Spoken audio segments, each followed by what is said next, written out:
MEO Rip Curl Pro Portugal. Another matchup in round number 3.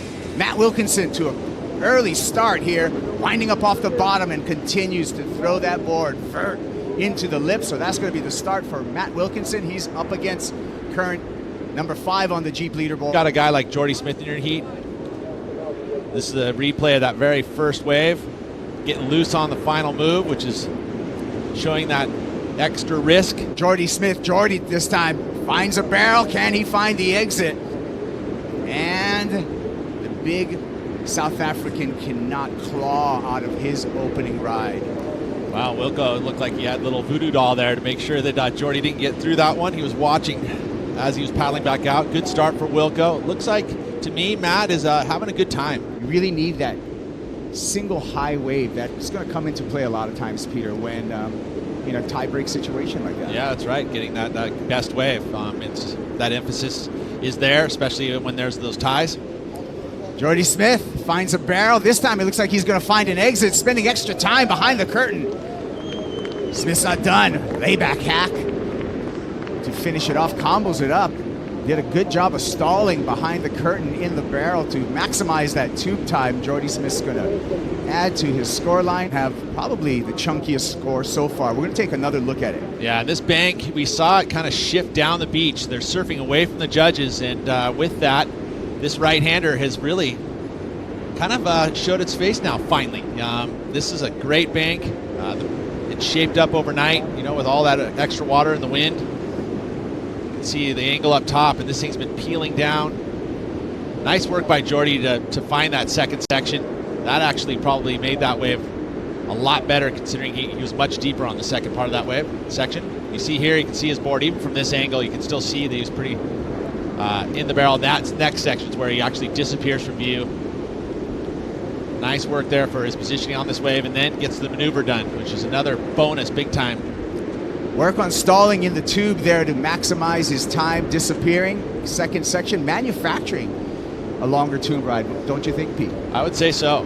Let's take a look at our winds, Peter, and you can tell us what this wind direction is. Coming at 9 knots out of the east-northeast, switching a little northeast. We'll get back to the weather report with Peter Mel because Matt Wilkinson is just hammering off the top.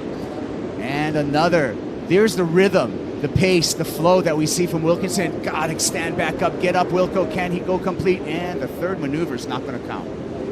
Bit of risk in that last move, goes down. I like what he's doing, though. He's definitely trying to push it that kind of a maneuver-based way. We're seeing today, I would say that the barrels might come into play, especially when you see the tide go down. Right now, the tide's coming up until mid-morning, late morning. And then then we'll see the tide switch, and it's going to go to barrels because that wind's going to stick around as we see the looseness of that final move. Feels like today, when sometimes you'll see Wilco get a little bit rushed on this backhand rhythm, and right now it feels like he's paced perfectly. Where he's getting enough opportunity to fit him in, but he's not looking rushed. It's just unfortunate that he wasn't able to pull that one down. 10.65 is the average heat score so far. Matt Wilkinson over 12 points if you're really going to be successful on the championship tour. And that's absolutely true. Sometimes when you're having those hard times, it is a bit of a challenge to have that average heat score up there because you're not getting that many heats. Catching up with Jordy Smith, firing back. We'll see what happened at the beginning of that wave with Jordy Smith. Talked about the tide. We'll get to that after this replay. Well, when you have the fuller tide, we get a lot more of these types of waves that are going to give the surfers opportunity for maneuvers through the inside. That was nice rhythm there.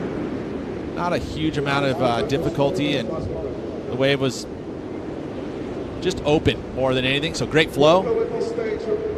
This could be another number that will rival where he's at right already. As you see the glisteningness of Super Tubos. I mean, we're facing a unique direction, so when the sun comes up, it's right there on the face. And that's also why we have offshore winds. I mean, if you go around the corner to all the other breaks here, it's blowing pretty hard, kind of on side shore or even onshore at some of the places. Where here, it's just a perfect direction. That northeast is exactly the winds we want. Those are good conditions for him. He surfed great, so hopefully he'll win the event or something.